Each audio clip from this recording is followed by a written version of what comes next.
Welcome to Pastor's Chat today. We're looking at Luke chapter 5. Jesus has been with Peter on a boat catching some fish and teaching Peter a lesson how he was going to become a fisher of men. And then at the end of that passage, Luke 5, 1 through 11, Peter, Andrew, his brother Andrew, James and John, they left all and they followed him.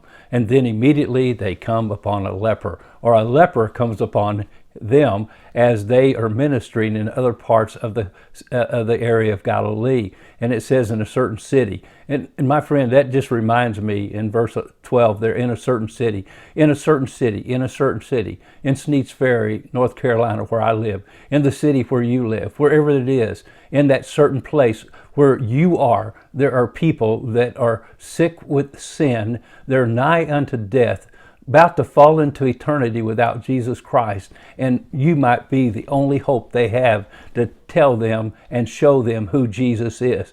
And you show them who Jesus is in your mortal flesh by living a godly life, a life of love and compassion and caring for those around you. That's what Jesus was doing. He is caring for the sick. He was giving hope to those who were hopeless. He was healing the blind. I mean, he was doing miracles. And I'm telling you today, people are looking for hope. They're broken. They're looking for hope. And in a certain city, whatever that place is you are, is that certain city where there is a leper who is looking for hope, who is looking to be cleansed of his leprosy, who's looking to be cleansed of his sin and find hope and salvation. You're in that place. God placed you there providentially to be a witness to your next door neighbor, the neighbor across the street, down the street, around the corner, down at the grocery store, down at the filling station, down at the restaurant, wherever it is in your community. There are people who need hope. They're lost in their sin. They're walking in darkness.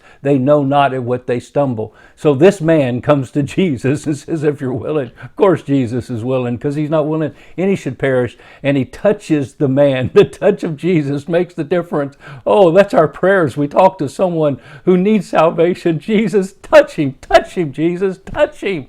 And he touches the unclean man, the unclean leper. And guess what? Because Jesus has taken our sin upon himself. When he touches us, we can be cleansed. And immediately the leprosy left him. He was cleansed. Now, interesting, Jesus charged him to say, go tell no one, but go show yourself to the priest, make an offering for your cleansing as a testimony to them, just as Moses commanded. Jesus didn't say, forget the Old Testament, old law and all that stuff. No, he says, do as Moses commanded and go to the priest, take an offering and show yourself. And then he says in verse 15, however, the report went around concerning him, Jesus, all the more, great multitudes came together to hear and to be healed by him of their infirmities.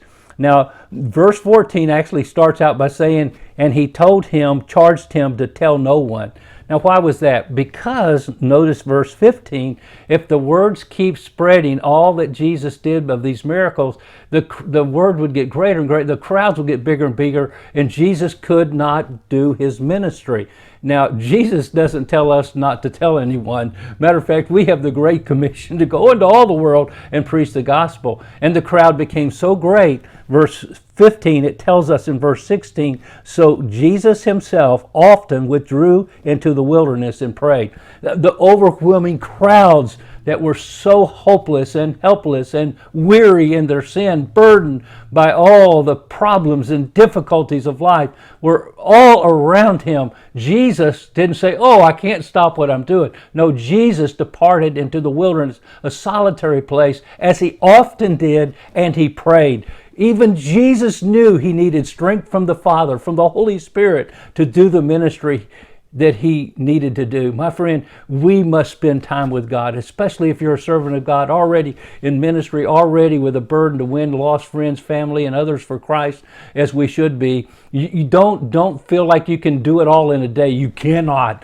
You must take time to be with Jesus yourself. Jesus went into a wilderness, a place, and there he prayed. And we've got to spend time with the Father if we're going to be prepared for the next verses when 4 men bring a paralytic to Jesus. God bless you, and you have a wonderful, wonderful day.